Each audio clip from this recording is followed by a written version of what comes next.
स्वागत है दोस्तों आप सभी का सिंह जिस एकेडमी में, और मैं अंकित सिंह आप लोग का हार्दिक स्वागत करता हूं। जैसा कि आप सबको को पता होगा कि सीबीएसई द्वारा नया सिलेबस जारी किया जा चुका है, और नए सिलेबस में ये बताया गया है कि कुछ लेसन जो है हमारे वो टर्म 1 में पूछे जाएंगे और कुछ लेसन टर्म 2 के एग्जाम में पूछे जाएंगे। तो आइए इस सिलेबस के अकॉर्डिंग आज हम पॉलिटिक्स का पहला लेसन शुरू करने चलते हैं। देखते हैं इस चैप्टर में से कौन सी खास बातें हैं जो एग्जाम में हमसे पूछी जा सकती हैं, जिससे हमें जानना जरूरी है ताकि हम बेहतर से बेहतर अंक अपने परीक्षा में हासिल कर पाएं। तो दोस्तों हमारे लेसन का नाम है पावर शेयरिंग, जो कि पॉलिटिक्स का पहला लेसन है, और इसमें हम जानते हैं कि पावर शेयरिंग क्या होती है, इसकी आवश्यकता क्यों पड़ी, इस शब्द का मतलब क्या होता है। तो दोस्तों पावर शेयरिंग का अभिप्राय शक्तियों को बांटने से है। शक्तियों को बांटने की जरूरत क्यों पड़ती है, शक्तियां अल्टीमेटली होती किसके पास हैं, कौन बांटता है, किस तरीके से बांटता है, क्यों ये देश के लिए जरूरी है, इन सभी महत्वपूर्ण बिंदुओं पे हम इस पर चर्चा करेंगे। तो पहले हम ये जान लेते हैं दोस्तों कि इसकी जरूरत पड़ी क्यों, पावर शेयरिंग, पावर को बांटने की आवश्यकता क्यों पड़ती है, इस बात की उत्पत्ति ही क्यों हुई, जैसे चल रहा था चलने देते। तो दोस्तों आपको याद होगा कि इतिहास में आज तक आपने पढ़ा होगा कि इससे पहले जो शासन था भारत में या फिर दुनिया में, जहां भी शासन की व्यवस्थाएं रही, सबसे पहले राज परिवार का शासन हुआ करता था। राज परिवार के शासन की अगर बात करें तो विभिन्न तरह के राजा हुए, जिसमें से ज्यादातर राजा जो हुए वो निरंकुश राजा हुआ करते थे। कुछ राजाओं की अगर बात की जाए तो फ्रांस के एक राजा हुए लुई 14, जिन्होंने ये कहा था कि मैं ही राज्य हूं और मेरे द्वारा कहे गए वाक्य या मेरे द्वारा कहे गया कथन ही फ्रांस के लिए कानून होगा। तो दोस्तों इस स्टेटमेंट से आपको क्या लग रहा है कि जो राजा है किस तरह का राजा होगा, जो ये कह रहा है कि मैं ही राज्य हूं और मेरे द्वारा कहा जाने वाला एक एक लफ्ज फ्रांस के लिए कानून होगा। फिर हम बात करते हैं हिटलर की, जिसने कहा कि या तो मैं जर्मनी को दुनिया का सबसे शक्तिशाली देश बना दूंगा या फिर जर्मनी होगा ही नहीं। ठीक है। फिर एक और महाशय राजा हुए जिन्होंने दाढ़ी पे कर लगा दिया था, हेनरी 8 नाम है उनका, इंग्लैंड के राजा हुए जिन्होंने दाढ़ी पर भी कर लगा दिया था। दाढ़ी रखने पे कि आप दाढ़ी नहीं रख सकते, और इस चीजों पर भी कर लगा देना, अगर रखना है तो टैक्स दीजिए। फिर एक ऐसे राजा हुए पीटर नाम के, जिन्होंने कहा कि आप सभी को तंबाकू पीना अनिवार्य है। तो ऐसे कुछ अजीबोगरीब नियम कानून हमें देखने को मिलते हैं राज परिवार के अंतर्गत। हम जानते हैं कि इस राज परिवार की व्यवस्था के अंतर्गत या फिर तानाशाही में लोगों की भावनाओं का ध्यान नहीं रखा जाता है। जो एक व्यक्ति होता है उसी के पास सारी पावर होती है। इन सारे मामलों में देखें तो जो व्यक्ति इस लेवल की बातें कर देता है, कोई भी नियम कानून लगा देता है, उसके पास अल्टीमेट पावर होंगी, तभी वो इस तरह के काम कर ले रहा है। तो इससे पता चलता है कि सारी शक्तियां उन्हीं के हाथ में थी जिसकी वो मनमानी कर लेते थे, जिसकी वजह से, इस वजह से कहीं ना कहीं हमें पावर को बांटने की, ज्यादा लोगों के बीच में शक्तियों को बांटने की जरूरत महसूस हुई। और तब जाके शुरुआत होती है डेमोक्रेसी की, जिसमें सारी शक्तियां लोगों के हाथों में दे दी गई। जैसे कि हम डेफिनेशन बताते हैं कि democracy is the rule of people. यहाँ पे जो नेता होते हैं, यहाँ पे जो लीडर्स होते हैं और इलेक्टेड बाय पीपल, सब के सब लोगों द्वारा ही चुने जाते हैं। तो डेमोक्रेसी आई, डेमोक्रेसी में चेंजेस आए। तो इसी डेमोक्रेसी के अंतर्गत पावर शेयरिंग क्या होती है, क्यों आवश्यक होती है, इसी के बारे में हमें पढ़ना है। उम्मीद है आपको बातें समझ में आई होंगी। तो चलिए अब हम चलते हैं अपने टॉपिक की ओर। अगर दोस्तों अभी तक आपने इस चैनल को सब्सक्राइब नहीं किया तो जल्दी से कर लें, और फिर हम लोग आगे बढ़ते हैं। दोस्तों पावर शेयरिंग की बात करने से पहले इसने हमें समझाने के लिए बुक के द्वारा 2 पहले देशों के उदाहरण दिए गए हैं, ताकि हम समझ जाएं कि अगर पावर शेयर न किया गया तो क्या दिक्कतें आ सकती हैं। इस बात को क्लियर करने के लिए, हमें और अच्छे से समझाने के लिए बुक में हमें 2 देशों का उदाहरण दिया गया है, जिसमें से पहला देश हमारा बेल्जियम है। पहला देश हमारा बेल्जियम है, और ये बेल्जियम का मैप मैंने बनाया हुआ है, देख लीजिएगा। अब बेल्जियम के मैप में कुछ बातें दिखाई गई हैं। बेल्जियम जो है एक छोटा सा देश है जो कि यूरोप महाद्वीप के अंतर्गत आता है, और इसकी बॉर्डर्स फ्रांस, नीदरलैंड और जर्मनी से लगती हैं। बेल्जियम एक छोटा सा देश है जिसकी सीमाएं फ्रांस, नीदरलैंड और जर्मनी से लगती हैं, और इसकी जो पॉपुलेशन है वो 1 करोड़ से ज्यादा है, थोड़ी ज्यादा है, 1 करोड़ के बराबर है या 1 करोड़ से ज्यादा है। अब इस 1 करोड़ की जनसंख्या का 59% हिस्सा जो है वो फ्लेमिश के क्षेत्र में रहता है। फ्लेमिश एक क्षेत्र है, इस पूरी जनसंख्या का 59% हिस्सा फ्लेमिश रीजन में रहता है। 40% रीजन वलोनिया नाम के क्षेत्र में रहता है, और बाकी का 1% छिटपुट अवस्था में पूरे देश में पाए जाते हैं। अब ये जो 59% लोग हैं, 59% जो लोग हैं वो फ्लेमिश क्षेत्र में रहते हैं, और उनके द्वारा बोली जाने वाली भाषा डच लैंग्वेज, हॉलैंड के निवासियों को डच कहा जाता है, और वहां की भाषा डच लैंग्वेज होती है। वलोनिया के क्षेत्र में जो लोग रहते हैं वो फ्रेंच लैंग्वेज बोलते हैं, और 1% जो बचे हुए लोग हैं वो जर्मन लैंग्वेज बोलते हैं। तो ये चीजें बता रही हैं कि यहाँ का जो इन्वायरमेंट है, यहाँ की जो कंट्री में पॉपुलेशन की स्थिति है, वो विभिन्न भागों में बटे हुए अनेक प्रकार के लोग यहाँ पे रहते हैं, अलग अलग भाषाएं बोलते हैं। तो ये दिखा रहा है कि यह देश एक समान लोगों का नहीं है, बल्कि विभिन्न प्रकार के लोग, अलग अलग भाषाएं बोलने वाले, अलग अलग कल्चर को मानने वाले लोग यहाँ पर निवास करते हैं। अब अगर आगे देखें तो हम देखेंगे ब्रुसेल्स के कैपिटल, ब्रुसेल्स जो कि कैपिटल क्षेत्र है, बेल्जियम की राजधानी ब्रुसेल्स होती है, और उस राजधानी की बात करें, अगर कैपिटल की बात करें, तो वहां पे 80% लोग फ्रेंच लैंग्वेज बोलते हैं और 20% लोग डच भाषा बोलते हैं। राजधानी का अपना अनुपात है, 80% लोग फ्रेंच भाषा और 20% लोग डच भाषा बोलते हैं।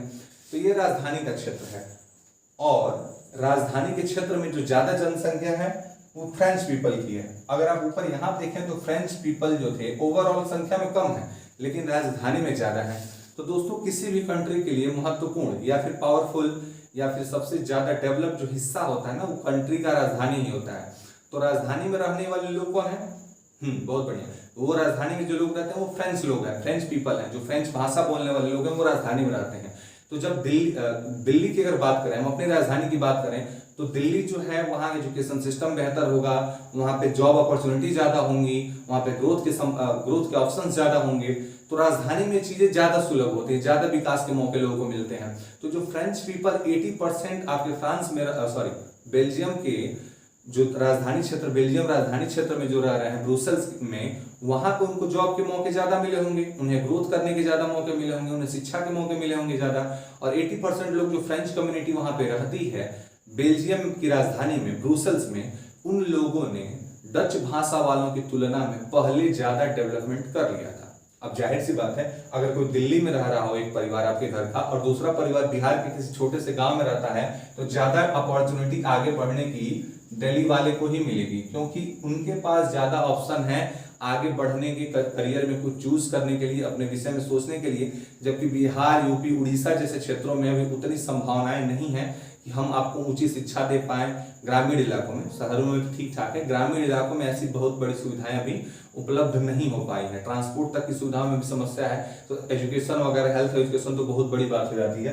तो दिल्ली वाला ज्यादा डेवलप होगा। सेम सिचुएशन यहाँ पे आई कि इसके राजधानी क्षेत्र, कैपिटल इसका है ब्रुसेल्स, और ब्रुसेल्स में जो लोग रहते हैं वो फ्रेंच हैं, और 80% लोग जो फ्रेंच भाषा बोलते हैं और जो यहाँ पे इस क्षेत्र में रहते हैं ब्रुसेल्स के क्षेत्र में, उन्होंने तेजी से विकास किया था। और बाकी लोगों की तुलना में जो डच भाषा बोलते हैं, इनका पावर ज्यादा था, पावरफुल थे, आर्थिक रूप से मजबूत थे और ज्ञान वाले व्यक्ति थे, शिक्षा के संपर्क में आ चुके थे। इस वजह से कंट्री में इनका कंट्रोल ज्यादा था। इसी वजहों से, इस अलगाव की वजह से बाकी कम्युनिटी को शिक्षा बाद में मिली, डच कम्युनिटी को, जर्मन कम्युनिटी को, तो उनके मन में असंतोष रहता था, संतोष की भावना नहीं थी। उनके मन में इस बात से द्वेष था, इस बात का गुस्सा था कि हमें अपने ही देश में, जहां मेजोरिटी है, बड़ी संख्या में है, हमें उस तरह से विकास का मौका नहीं मिला जितना कि फ्रेंच लैंग्वेज बोलने वाले लोगों ने कर लिया है। और इसी वजह से उस देश में 1950s या 1960s के टाइम में, 1950 और 1960 के दशक में एक कॉन्फ्लिक्ट पैदा हो गया, विवाद की स्थिति दोनों देशों के बीच पैदा हो गई थी, तनाव का माहौल उस देश में पैदा हो गया था। तो ये थी हमारी पूरी सिचुएशन जो कि बेल्जियम देश से रिलेटेड है। अगर आप स्क्रीनशॉट लेना चाहें तो ले सकते हैं। एक बार हम दोहरा देते हैं, देख लीजिएगा। बेल्जियम एक छोटा सा देश है जो यूरोप में आता है, ठीक है। इसकी सीमाएं फ्रांस, नीदरलैंड, जर्मनी से लगती हैं। राजधानी 1 करोड़ है, जो कि भारत के हरियाणा राज्य की तुलना में, अगर इसकी क्षेत्रफल की तुलना की जाए तो बराबर होगा, ठीक है। लेकिन इसकी राजधानी जो है, इसकी जो पॉपुलेशन है वो हरियाणा राज्य की आधी है, मतलब पॉपुलेशन 1 करोड़ है। और यहाँ पे 59% इस 1 करोड़ का फ्लेमिश क्षेत्र में रहते हैं, 40% वलोनिया में, और 1% लोग छिटपुट हिस्सों में रहते हैं। ज्यादा मात्रा में जो लोग हैं, जो मेजोरिटी कम्युनिटी है, वो डच लैंग्वेज बोलती है। वेलोनिया में जो लोग हैं वो फ्रेंच भाषा बोलते हैं, और बाकी लोग जर्मन लैंग्वेज बोलते हैं। इस देश की राजधानी, बेल्जियम की राजधानी ब्रुसेल्स है, और वहां के क्षेत्रों में 80% लोग फ्रेंच लैंग्वेज बोलते हैं और 20% डच लैंग्वेज। कैपिटल में होने की वजह से, कैपिटल क्षेत्र ये है दोस्तों, यहाँ का जो बीच वाला हिस्सा जो आप देख रहे हैं, ये कैपिटल है इसका। वहां पे सबसे ज्यादा लोग फ्रेंच रहते हैं, फ्रेंच लोग। तो कैपिटल में रहने की वजह से इनका ग्रोथ ज्यादा हुआ था, इनके पास अपॉर्चुनिटी ज्यादा थी, पैसे रुपए ज्यादा थे, और कंट्री पे इनका प्रभाव भी अलग था, ज्यादा दबदबा था। इसी वजह से इन दोनों देशों में 1950 और 1960s के टाइम में विवाद की स्थिति उत्पन्न हो गई थी, प्रॉब्लम्स आ गई थी दोनों देशों के बीच। अब हम आते हैं अपने अगले देश का उदाहरण लेते हैं, देखें यहाँ पे क्या हुआ। तो देखते हैं दोस्तों श्रीलंका की बात।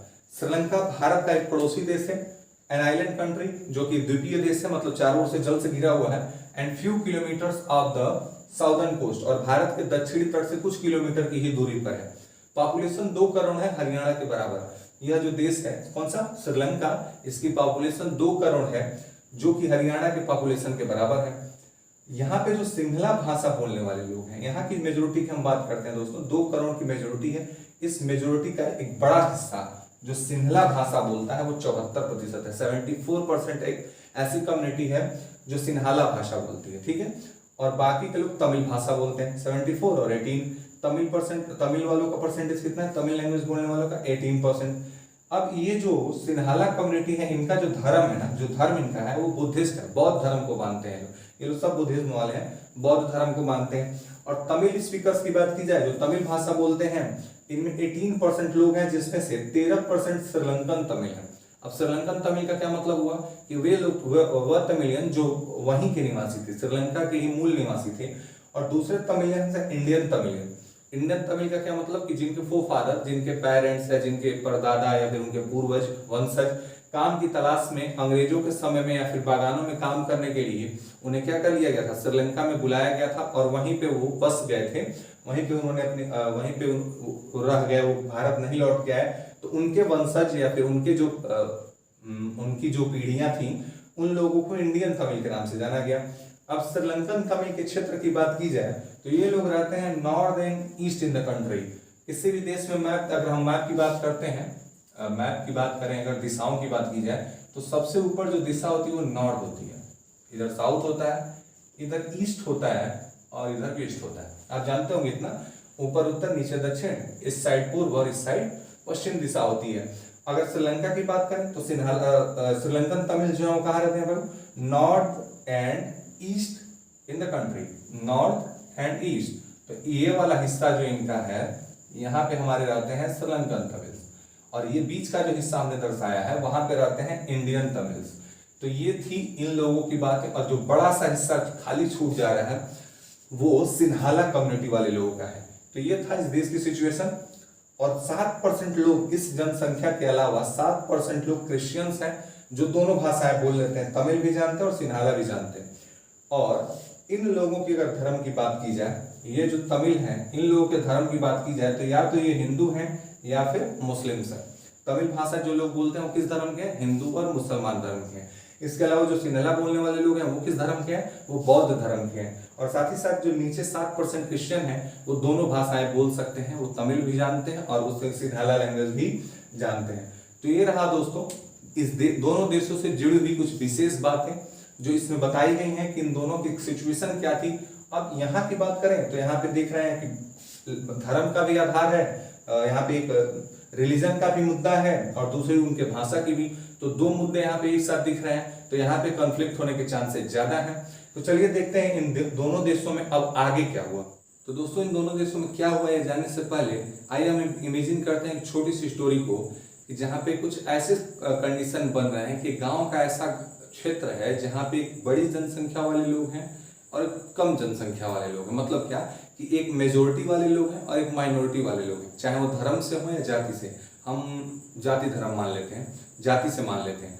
जैसे आज भी हमारे देश की बड़ी जनसंख्या गांव में रहती है और दुर्भाग्य से गांव में अभी भी कभी कहीं कहीं हमें देखने को जाति प्रथा काफी बड़े पैमाने पे मिलती है।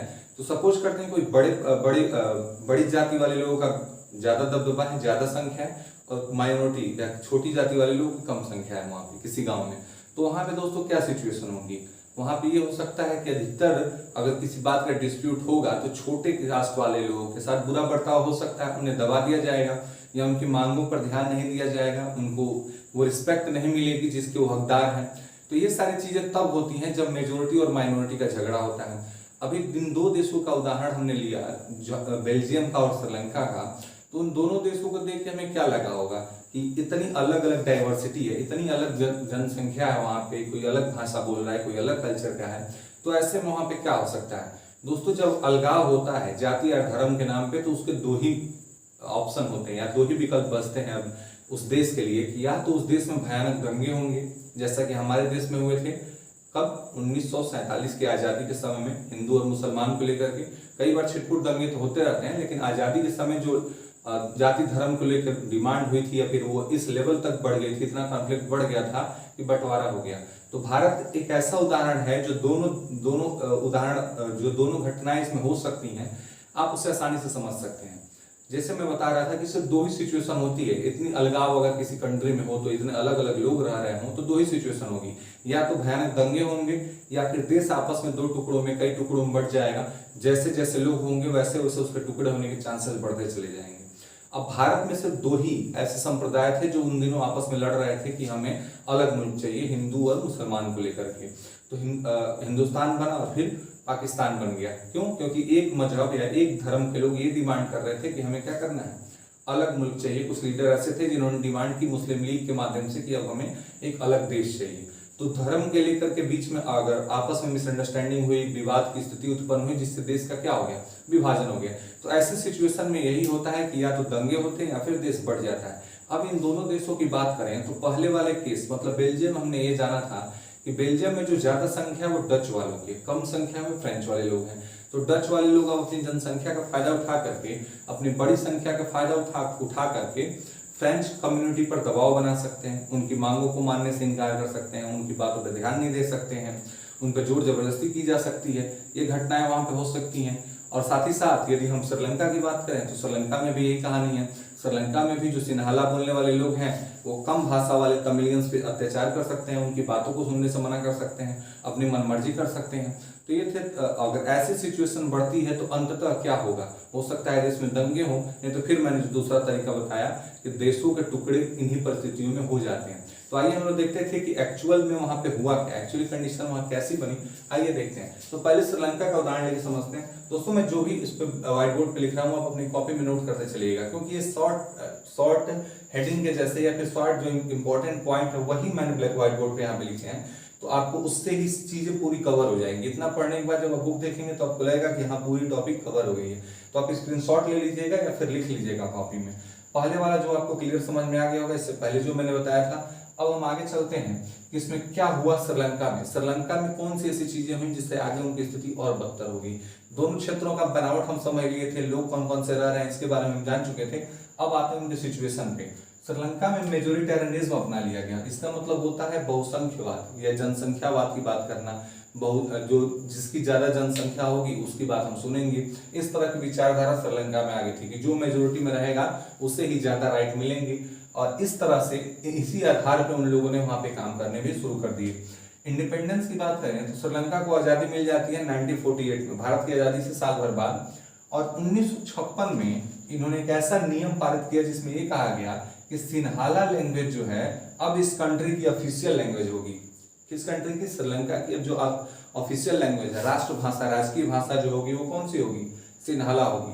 लेकिन ऐसा तो था नहीं, वहां पे अन्य भाषाएं बोलने वाले भी लोग थे जैसे कि तमिल थे। उनके लिए क्या किया गया? अब भारत की हम बात करें तो भारत में किसी भाषा को राष्ट्रभाषा का संवैधानिक दर्जा नहीं दिया गया है। हिंदी को राजभाषा कहते हैं, वो राष्ट्रभाषा हमारी नहीं है। क्योंकि हमें हमारे देश में ऐसा लगता है कि किसी धर्म को या किसी भाषा को यदि ज्यादा इंपॉर्टेंस दे दिया जाएगा तो बाकी की कम्युनिटी के लोगों के साथ अन्याय होगा। उन्हें लगेगा कि हमारे विचारों को ये लोग नहीं सुनते हैं, किसी एक धर्म को या किसी एक लैंग्वेज को फेवर किया जा रहा है। इस वजह से हमारे यहाँ किसी भी ऐसी चीज को राष्ट्रीय स्तर का दर्जा ही नहीं दिया गया। लेकिन इन लोगों ने क्या किया?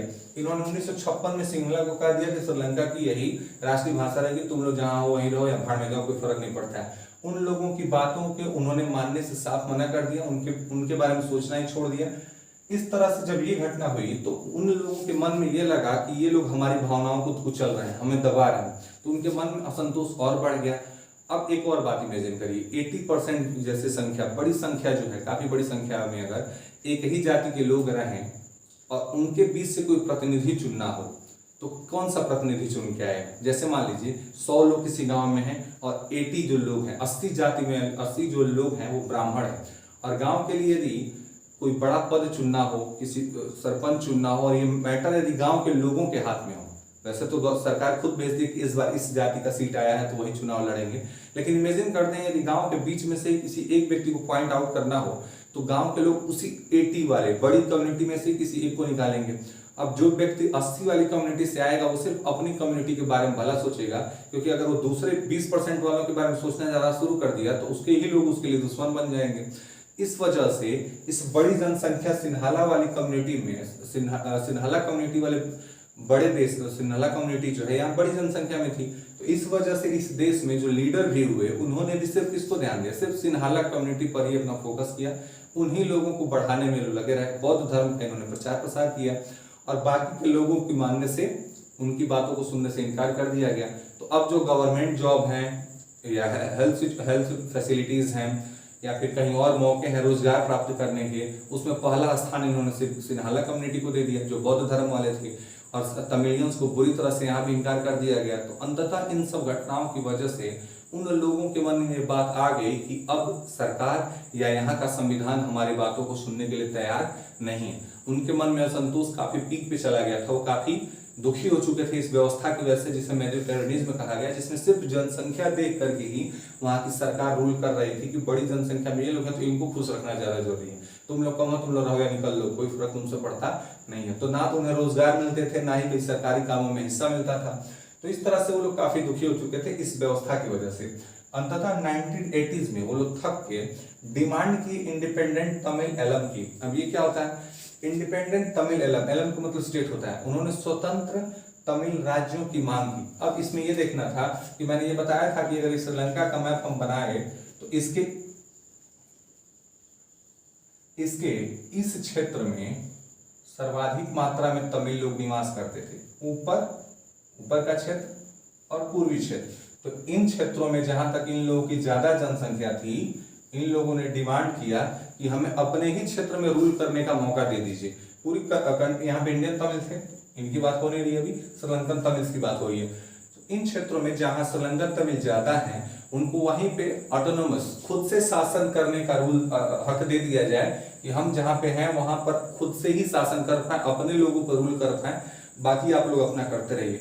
लेकिन इनकी छोटी सी मांगों को भी मेजोरिटी द्वारा दबा दिया गया, उनकी बातों को सुनने से मना कर दिया गया और अंततः सिचुएशन इतनी गंभीर हुई कि दोनों कम्युनिटी के बीच में हिंसक झड़पें होने लगी और अंततः कुछ ही सालों बाद वहां पे गृह युद्ध की स्थिति बन गई, सिविल वार की स्थिति बन गई और दोनों पक्षों से हजारों लोग लड़के मर गए। दोनों पक्षों में लड़ाई हुई और हजारों लोग मारे गए क्योंकि दोनों सिर्फ अपनी जिदों पे अड़े हुए थे। इनको भाई अपना हक मांग रहे थे और बाकी के लोग हक देने के लिए तैयार नहीं थे। तो दोनों पक्षों में बहुत लड़ाइयां लड़ी गई और बहुत संघर्ष हुए जिसकी वजह से काफी खून बहा और बहुत लोगों की जानें चली गई। तो दोस्तों इस तरह से हमने देखा कि एक ही देश में रहने वाली जब दो कम्युनिटी एक दूसरे के हितों का ध्यान रखे बिना सिर्फ मेजोरिटी के आधार पर रूल करना चाहती है और सिर्फ अपने हितों का एक पक्ष ध्यान रखता है तो देश में सिविल वार जैसे हालात आ जाते हैं, गृह युद्ध की स्थिति उत्पन्न हो जाती है। सिविल वार क्या होता है दोस्तों, तो देश के आंतरिक क्षेत्रफल है, मतलब किसी देश के भीतर ही ऐसे हालात उत्पन्न हो जाएं, किसी देश की बाउंड्री के भीतर ऐसे हालात उत्पन्न हो जाएं कि देखने पर लगे कि युद्ध चल रहा है, आपस में ही युद्ध चल रहा है। तो ऐसी स्थितियों को हम सिविल वार या गृह युद्ध कहते हैं। जब लोग दो कम्युनिटी आपस में उलझ जाती है, एक ही देश के रहने वाली दो कम्युनिटियां, तो इसे गृह युद्ध का नाम दिया जाता है, जो कि आपने श्रीलंका में देखा। और वजह सिर्फ एक थी कि एक पक्ष अपना न्याय मांग रहा था, अपना हक मांग रहा था और दूसरा अपनी मेजोरिटी, अपने पावर को छोड़ने के लिए तैयार नहीं था। उसने उसके हितों को दबाया हुआ था और अपनी शर्तों पे अडिग था कि हम तुम्हें कुछ नहीं देने वाले, तुम्हारी भावनाओं का यहाँ पे कोई ध्यान नहीं रखा जाएगा, तुम यहाँ पे अस्तित्व ही नहीं रखते हो। इस वजह से दोनों कम्युनिटी में विवाद हुआ और हजारों लोगों की जान चली गई। तो ये था दोस्तों श्रीलंका का केस। अब इसके अगले वीडियो में देखते हैं कि इसी के जैसे बेल्जियम में भी बहुत सारी प्रॉब्लम थी, तो वहां पे उन लोगों ने कैसे इसे सॉर्ट आउट किया, क्या वहां भी यही सिचुएशन हुआ, क्या वहां भी खून बहे, लड़ाइयाँ लड़ी गई। तो दोस्तों यहाँ ये वीडियो अगर आपको समझ में आया हो तो वीडियो को लाइक करिएगा, चैनल को सब्सक्राइब करना ना भूलिएगा और अगर वीडियो से रिलेटेड कोई भी आपको डाउट हो तो आप कमेंट बॉक्स में अपना सवाल निश्चित तौर पर हमें बताएं। साथ ही साथ आप मुझे इंस्टाग्राम पे भी फॉलो कर सकते हैं और अपने सवाल या फिर अपने सुझाव मुझे वहाँ